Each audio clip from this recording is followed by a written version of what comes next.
Thank you, Acting Director Nolen, and appreciate that. Let's drill down on the NOTAM system. One of the issues from my understanding, and you are saying that this involved an individual deleting the wrong set of files. We have a backup redundant system. Why couldn't we just go to that system? Thank you, Madam Chair, for the question. So we do have a backup system. A part of how this system works is that as you do updates to the system, as you delete outdated NOTAMs, it synchronizes across both the primary backup and the other two backups. So part of that synchronization, once we realize and once we come so the structure of the architecture is not favorable to true redundancy. Which is one of the reasons we're in the middle of this whole modernization effort. We've got so essentially. You're agreeing with me, is that right? Yes, ma'am. I'm agreeing with you that we have a 30-year-old system. We have a new system. Let me just say to the point, 80% of the users are already on our newer system, which is the federal NOTAM system. We still have some critical users on the U.S. NOTAM system, which is this 30-year-old.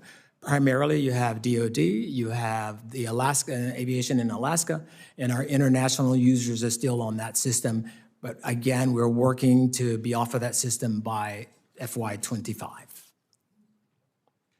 So I think, the NTSB is, the authorization bill, we wanted to make progress on this. And so they're basically saying that we aren't making progress on this. What is your response to how we're going to fill, not waiting till 2025? I get that you're saying now I'm going to back up on the human factor, really is what you're saying. I'm going to back up on the human factor and make sure that this never happens because of one individual being on the spot. But really it's the architecture of the system that doesn't give us true redundancy.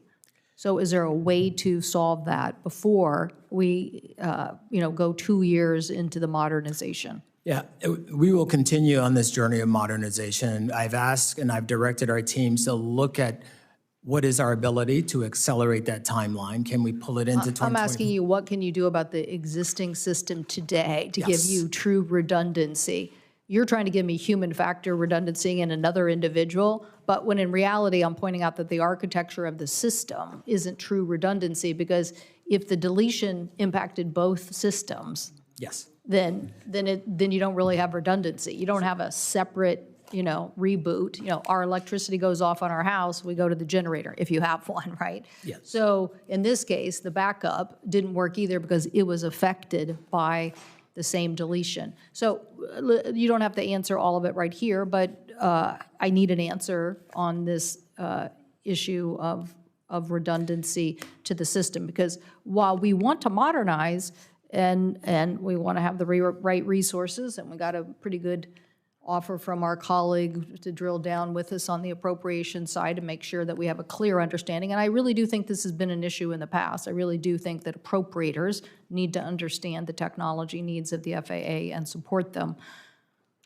But what can we do now to make sure this doesn't happen again? Well, thank you. Several things that we've done.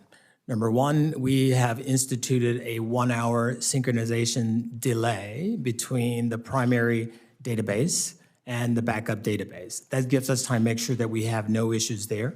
Secondly, we've increased the level of oversight to ensure that more than one person is available when work or updates are being done on the live database, along with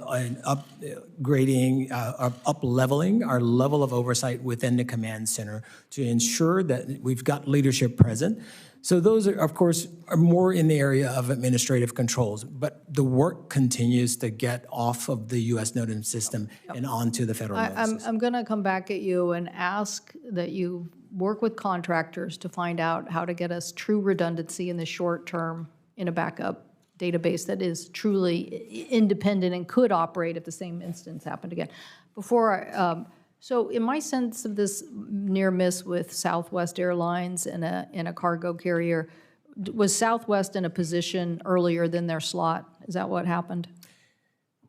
Well, what happened in Texas, in Austin, is that something we would not expect to happen during a low visibility operation where Southwest was cleared for takeoff and FedEx was cleared for approach in close proximity to each other.